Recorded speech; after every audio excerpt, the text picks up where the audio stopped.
नमस्कार, मेरा नाम भाऊ तोरसेकर। आप देख रहे हैं प्रतिपक्ष।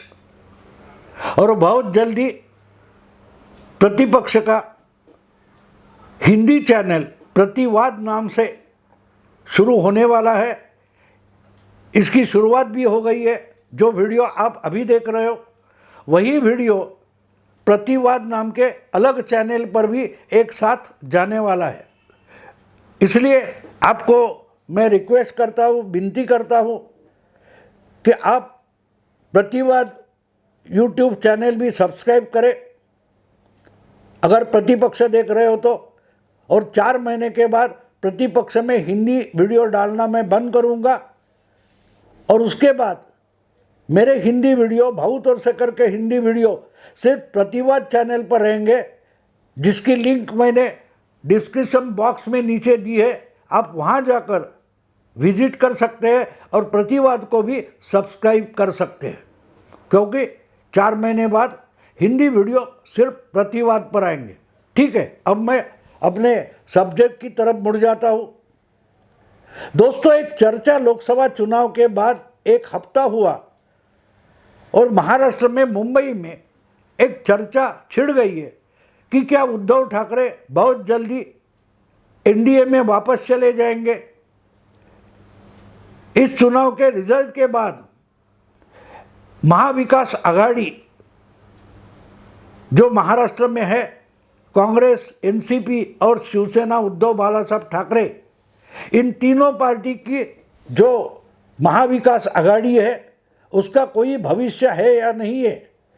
अब देखिए कि 48 में से 31 सीटें महाविकास आघाड़ी ने जीत ली है, तो जो जीतता है उसका भविष्य होता है, उसका भविष्य होता है। क्योंकि इन्होंने जो आघाड़ी बनाई, एक अलायंस बनाई, वो दुबली लगती थी, लेकिन फिर भी उन्होंने जो बीजेपी का अलायंस है, महायुति है, उससे 2 गुना सीटें हासिल की है।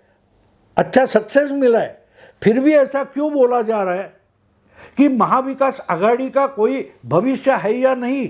ऐसा इसलिए बोला जा रहा है कि कैसे वैसे करके इन लोगों ने सीट का बंटवारा कर लिया था, अच्छी तरीके से नहीं, फिर भी झगड़े नहीं हुए। एक सांगली जैसी एक सीट हमने छोड़ी जहां बगावत हो गई, तो बाकी 47 सीटों में कांग्रेस, एनसीपी और शिवबाठा उद्धव ठाकरे की पार्टी, इनमें अच्छा तालमेल रहा, एक दूसरे को इन्होंने मदद की और इनकी अच्छी सीटें चुनकर आई। जिस कांग्रेस की 2019 में सिर्फ 1 सीट चुनकर आई थी, वो सबसे बड़ी पार्टी बनकर उभरी। कांग्रेस को 17 सीटें लड़कर 13 सीटें हासिल हुई। इसके सिवाय उनका एक बागी सांगली से चुनकर आया, तो कांग्रेस को 14 सीटें मिल गई। उसके बाद उद्धव ठाकरे ने सबसे ज़्यादा 21 सीटें लड़ाई थी, लेकिन उनकी 9 सीटें आ गए। कम से कम 10 सीटें लड़कर शरद पवार ने 8 सीटें जीत ली, तो कुल मिलाकर उनकी गुट में 31 सीटें चली गई। तो महाविकास आघाड़ी सक्सेसफुल हुई है। फिर भी ये चर्चा चल रही है कि क्या इस आघाड़ी का, इस अलायंस का कोई भविष्य है या नहीं है। ये चर्चा इसलिए हो रही है क्योंकि जीत जब होती है तो जीत के बहुत सारे बाप होते हैं। जो हारते हैं, हार होती है तो हार का कोई बाप नहीं होता। हर कोई ये मेरा बच्चा नहीं है, मेरा बच्चा नहीं, ऐसा बोलने लगता है। लेकिन जीत ये बच्चा ऐसा होता है कि जिसका बाप बनने के लिए एक होड़ लग जाती है। तो इसलिए अगर महाविकास आघाड़ी जीत गई है तो उसका नेतृत्व तो उद्धव ठाकरे कर रहे थे, और उद्धव ठाकरे के बारे में जनता के मन में बहुत सारी सहानुभूति थी, सिंपैथी थी। उस सिंपैथी के कारण ही कांग्रेस और एनसीपी को फायदा हुआ, शिवसेना को नहीं हुआ, लेकिन मित्र दलों को फायदा हुआ। ऐसा एक लॉजिक बनाया गया। और इसलिए इस जीत का बाप कौन है, इस पर के झगड़े शुरू हो गई। महाराष्ट्र प्रदेश कांग्रेस के अध्यक्ष नाना पटोले ने तो घोषित कर दिया कि कांग्रेस ही महाविकास आघाड़ी में अब बड़ी पार्टी है। चुनाव से पहले उद्धव ठाकरे की शिवबाठा पार्टी आघाड़ी में सबसे बड़ी पार्टी हुआ करती थी, लेकिन अगर सबसे ज़्यादा सीटें कांग्रेस ने जीती है तो इसके आगे कांग्रेस ही आघाड़ी में सबसे बड़ी पार्टी माननी चाहिए। ये तय हो गया, तय नहीं हुआ है, लेकिन पटोले ये लाइन पकड़कर चल रहे कि अब हम ही बड़े भाई है और सब सीटें भी लड़ सकते हैं। यानी कि कांग्रेस एक तरीके से बोल रही है कि हमको विधानसभा का चुनाव जो अगले 4 महीने में होने वाला है, तो महाराष्ट्र में हमें बाकी पार्टियों की ज़रूरत ही नहीं है। कांग्रेस अपनी बलबूते पर, अपनी ताकत पर सब सीटें लड़ सकती है। अर्थात एक बात होती है, जब अलायंस होती है, कोई गठबंधन बनता है, तो उसमें हर पार्टी अपना एक दबाव बनाने के लिए झूठे दावे पेश करती है। लेकिन झूठे दावे भी ऐसे होने चाहिए कि भाई वो थोड़े सच तो लगे, लॉजिकल लगे। तर्कहीन दावे गलत होते। कांग्रेस के पास महाराष्ट्र में नाम लेने जैसा कोई बड़ा नेता बचा नहीं है। अशोक चव्हाण जैसे पूर्व मुख्यमंत्री भी बीजेपी में चले गए। हाँ, लेकिन मित्र दल जो है, उद्धव ठाकरे की शिवसेना है, उसमें उद्धव ठाकरे एक बड़े नेता है। शरद पवार का गुट जो है छोटी पार्टी है, लेकिन उनमें शरद पवार जैसा बड़ा नाम है। लेकिन कांग्रेस के पास ऐसा कोई बड़ा नाम है नहीं, और इसलिए इतने बड़े दावे छोटे नेता करते हैं तो वो हास्यास्पद हो जाते। नाना पटोले अगर ऐसी बात कर रहे तो गलत है। और इसीलिए दूसरा एक नैरेटिव पुश किया गया कि इस ढंग से अगर होता रहे तो उद्धव ठाकरे गुस्से में आकर वापस एनडीए में चले जाएंगे। अब ये एनडीए में जाना चाहते भी है तो क्या बीजेपी इनको साथ ले सकती है, ये भी सोचना चाहिए, लेकिन ये कोई सोचता नहीं है। तो आज की तारीख में एक बात, लोकसभा चुनाव के रिजल्ट आने के बाद, नतीजे आने के बाद ये हो गई है कि इतना छोटा सक्सेस मिला है। क्योंकि एक बात है, सीटें बहुत मिली है, 31 सीटें कम नहीं होती, लेकिन 31 सीटें जितनी आसानी से महाविकास आघाड़ी नाम के गठबंधन को मिली है, तो उसको सपोर्ट करने वाले इतने तगड़े वोट एमवीए को नहीं मिले हैं।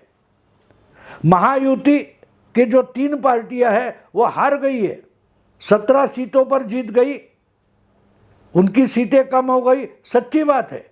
लेकिन एक बात माननी पड़ेगी कि महायुति हारी भी है तो भी महाविकास आघाड़ी जितनी ही वोट महायुति को भी मिले हैं। दोनों में सिर्फ पूरे महाराष्ट्र में 2 लाख वोटों का फर्क है। महायुति से सिर्फ 2 लाख ज़्यादा वोट महाविकास आघाड़ी ने पाए हैं। अब जब ये बात हो जाती है तो एक समझना चाहिए कि दोनों में ज़्यादा फर्क नहीं है।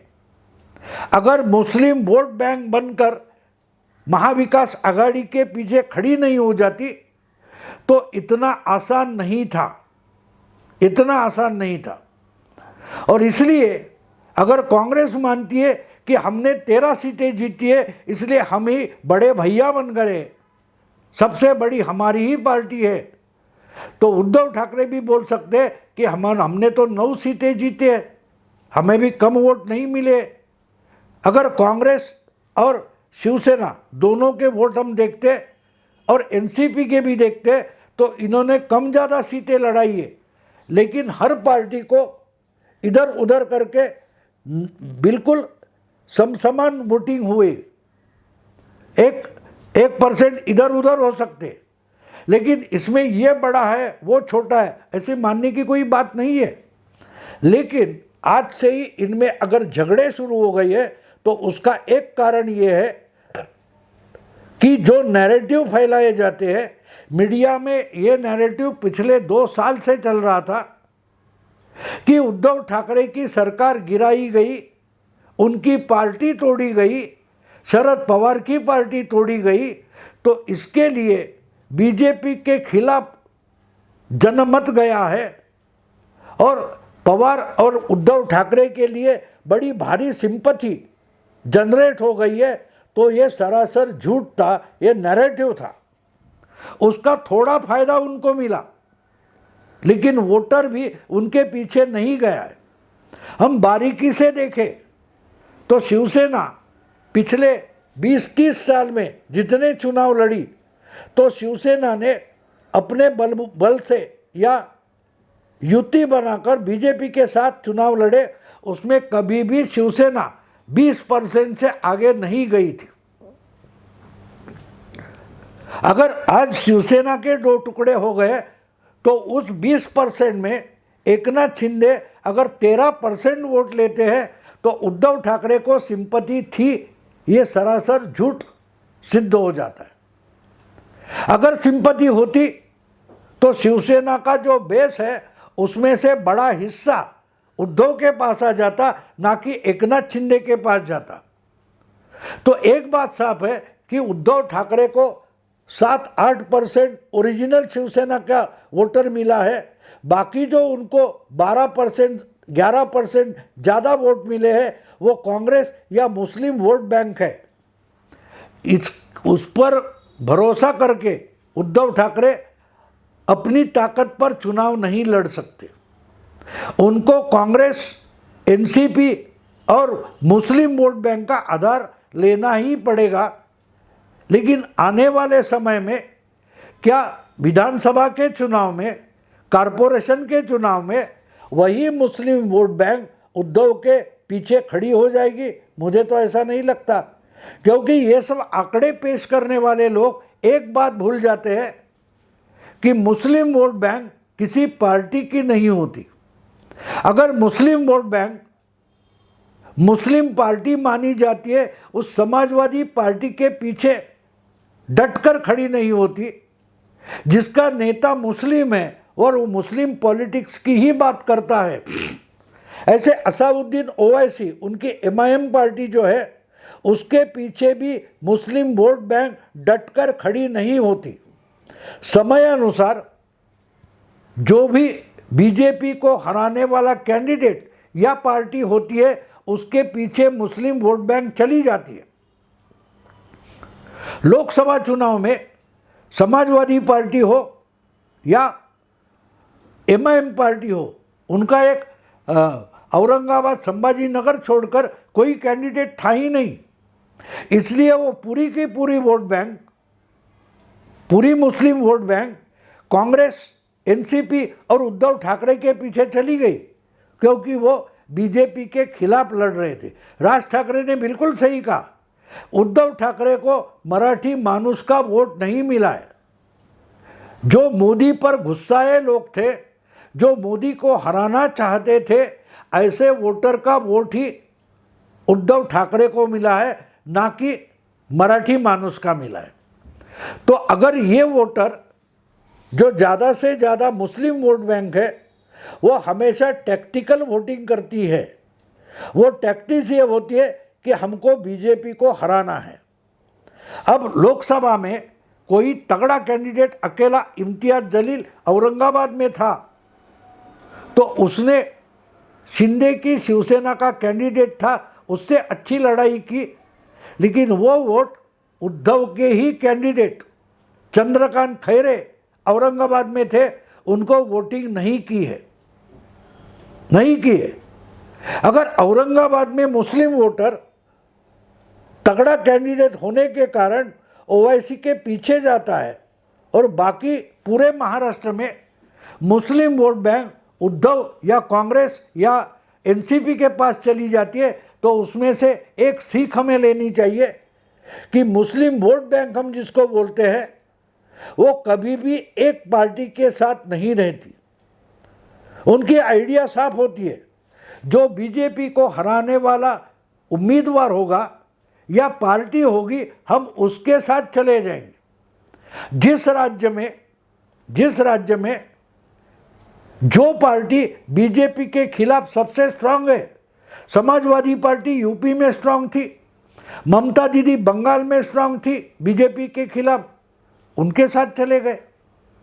तो इसी ढंग से महाराष्ट्र में उद्धव को जो वोट मिले हैं उसमें बड़ा हिस्सा मुस्लिम वोटर का है।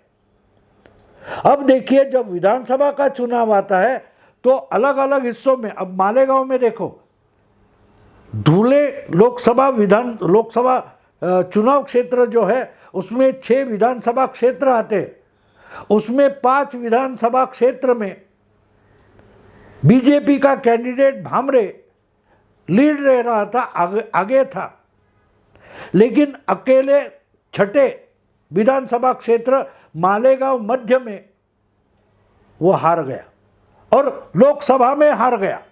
यानी 5 लोकसभा चुनाव में जो बढ़त बीजेपी ने हासिल की थी उसके खिलाफ अकेला मालेगांव का पूरा मुस्लिम वोट बैंक कांग्रेस के साथ चला गया और बीजेपी का कैंडिडेट एक विधानसभा क्षेत्र ने हरा दिया। अब ये बात है कि वहाँ से चुनकर आने वाला कैंडिडेट या तो समाजवादी पार्टी का होता है या तो ओवैसी का होता है, लेकिन लोकसभा चुनाव में वो पूरी वोट बैंक कांग्रेस के पीछे चली गई। मुंबई में 2 क्षेत्र है जहाँ मुस्लिम वोट बैंक उद्धव ठाकरे के पीछे चली गई। तो ये हमें समझना ज़रूरी है और इसीलिए उद्धव ठाकरे अगर भ्रम में है कि मेरी ताकत बढ़ गई है, तो उनकी ताकत नहीं बढ़ी है। वो होता है ना, हम कभी किसी को दिखाने के लिए हमारे पैसे भी हमारे भैया या मामा या किसी के खाते में डाल देते, वो बैंक बैलेंस दिखाता है, फिर हम हमारे पैसे वापस लेते। तो मुस्लिम वोट बैंक ने उद्धव ठाकरे के खाते में अपने वोट डालकर उनकी ताकत है ऐसा दिखाया है, लेकिन वो सारे वोट, लाखों वोट उद्धव के खाते में हमेशा रहने वाले नहीं हैं। जो बाला साहब ठाकरे की समय से शिवसेना के खाते में पड़ने वाले वोट थे, उसमें से 12-13% एकनाथ शिंदे के साथ चले गए और सिर्फ 6-7% उद्धव के साथ बचे हैं। बाकी के ज़्यादा 11-11% जो है, 11-12% वो ऐसे टेम्पररी आए हैं, निकल जाएंगे विधानसभा के चुनाव में। क्योंकि मालेगांव जहां सिर्फ 4000 वोट बीजेपी को मिले, मालेगांव मध्य, वहां 1,98,000 मुस्लिम वोट एक गट्ठा पूरे के पूरे कांग्रेस को मिल गए। लेकिन वो विधानसभा के चुनाव में या ओवैसी या समाजवादी पार्टी को चले जाएंगे। ये हमें समझना जरूरी है। अगर इस ढंग से वोटिंग होने वाला है तो उद्धव ठाकरे अकेले ताकत पर भी लड़ने की हिम्मत करे।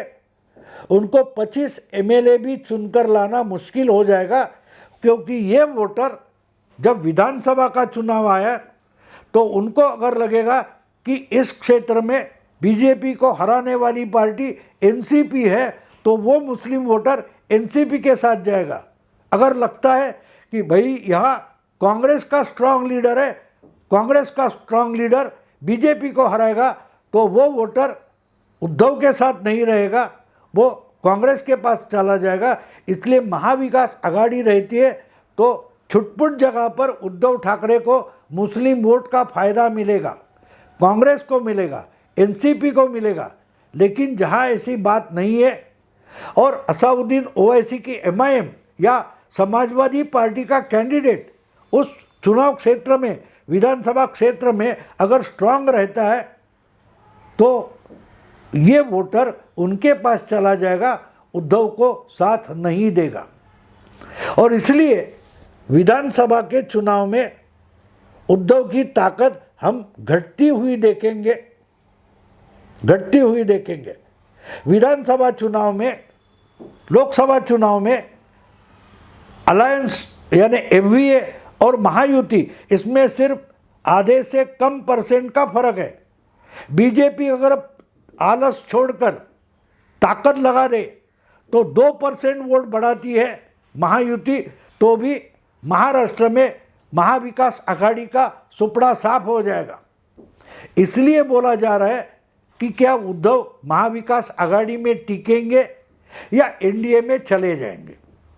अभी शायद नहीं चले जाएंगे, क्योंकि अब वो महायुति में जाते तो सीट के बंटवारे में उनको भी प्रॉब्लम होगी, लेकिन महाविकास आघाड़ी में रहते तो ज़्यादा से ज़्यादा उम्मीदवार खड़े कर सकते, ज़्यादा कैंडिडेट लड़ाकर कम से कम 40 सीटें भी लाते तो उनका अस्तित्व भविष्य टिक सकता है। देखते हैं क्या होता है। अगर वीडियो पसंद है तो लाइक कीजिए, शेयर कीजिए, सब्सक्राइब कीजिए, और प्रतिवाद ये हिंदी चैनल है उसको ज़्यादा से ज़्यादा सब्सक्राइब कीजिए, क्योंकि ये वीडियो आज दोनों जगह जाने वाला है। आगे चलकर हिंदी वीडियो सिर्फ प्रतिवाद पर रहेंगे। नमस्कार।